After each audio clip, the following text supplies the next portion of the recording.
Number 11. The graph shown below is called a blank. Now, this right here is actually going to be a histogram. Now, histograms show frequency, which means we use them with a tally chart. And when you have a histogram, it looks similar to a bar graph, okay? But it's a little bit different. One of the ways you can tell by looking, when you have a histogram, it is going to have all of these bars touch each other. And when you actually have a bar graph, each one is separate, okay? So histogram, since it's showing frequency, how often someone likes one particular thing, they're going to all be touching. But these might all be separate things, so that would be a bar graph. So 11 is a histogram. Number 12, the histogram below, so once again they're touching, shows the heights of students in basketball team. So that's one of the ways we use the histogram. All of these are heights, so we have them all touching. So we have 130, 140, 150, 160, or 170 centimeters. Question it asks is, how many students have heights that are at least 140 centimeters but less than 150? So that means between 140 and 150. So that's this bar right here. And we can see that goes up here, and if we go across, that's 10. So we're going to have 10 students, and those are going to be between the 140 centimeters and the 150 centimeters.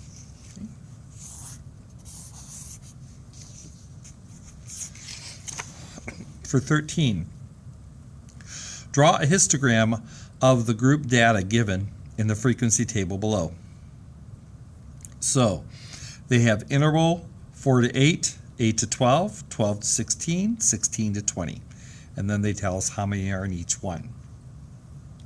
So we're going to do the intervals. So basically we're going to make this right here, and we're going to have, we don't start with 0 here, we're actually going to start with 4. So we have 4 to 8 is going to be our first one. The next one starts right at 8, and it goes until 12. Then we go from 12 to 16, and from 16 to 20. Okay. And then we're going to end up counting up. So we can actually take these, and we can say, for instance, this is 2, 4, 6, 8, 10, 12. So we can count by twos. So from 4 to 8, it goes up to 5. So that means it's going to be halfway between 4 and 6. So that means 4 to 8 going to be 5. So that will be right to that point. 8 to 12 is 8. So 8 to 12 is actually going to go up to 8. So 8 goes up to 8. 12 goes up to 8. And then we connect it.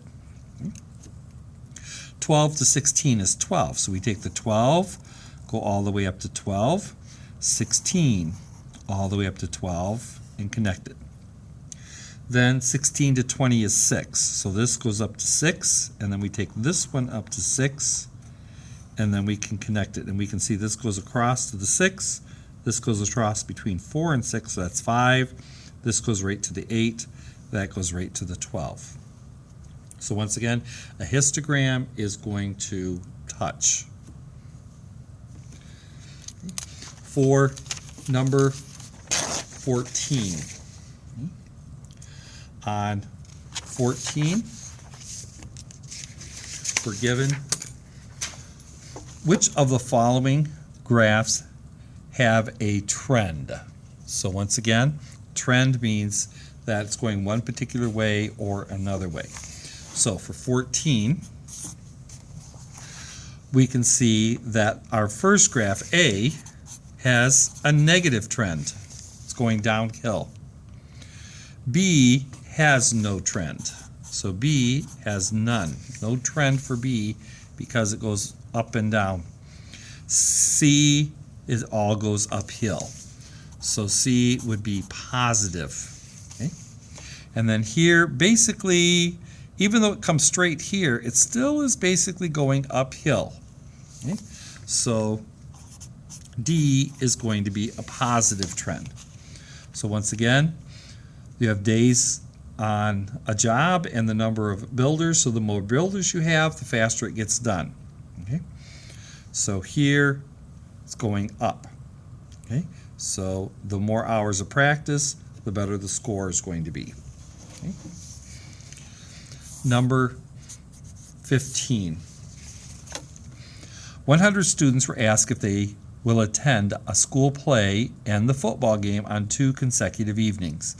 Their responses were as follows. 55 will attend both, 10 will attend only the play, 20 will attend neither the play nor the game. Represent this information with a Venn diagram. Okay. So, we are going to then have a Venn diagram. We have 100 students all together. Okay? And we have 2 different things happening. We're going to have a play, and overlapping that, we're going to have the game. And we want to go ahead and be able to put these numbers in. So 55 will attend both, and that's usually what we want to fill in first, is what's in the middle. So 55 are going to be in both the play the one night and the game the next night. Okay? Then it says 10 will attend only the play. So 10 are going to be only the play. Okay? Then 20 will attend neither the play nor the game. So 20 won't be in either of those. So 20 is going to end up being out here. Okay? So represent that information in a Venn diagram. So what they didn't tell us is which people would only be going to the game. So we need a number there. So what we can tell with this is a couple things. First of all, with the Venn diagram, we're going to always have circles, and then we're going to have something outside of the circle. So the whole amount is 100. 20 didn't do either, which means this whole amount has to be how much? 80. So there has to be 80 within these 3. So if we look here, we can see to make this 80, we have 10 and 55. So right now, 10 plus 55 is going to equal 65. So we have 65 so far, but we need 80. So we have to have 65 plus what equals 80, and we would find that by subtracting.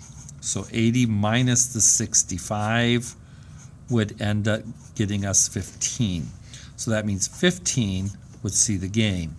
So when we add 10, 55, 15, and 20, we come up with 100. So once again, find the number inside the circles and outside. So we can see here, attending the game, we have 55 and 15. So attending the game, we're going to have 70 people. Attending the play, the circle for the play includes the 10 and the 55, so 65 are doing the play.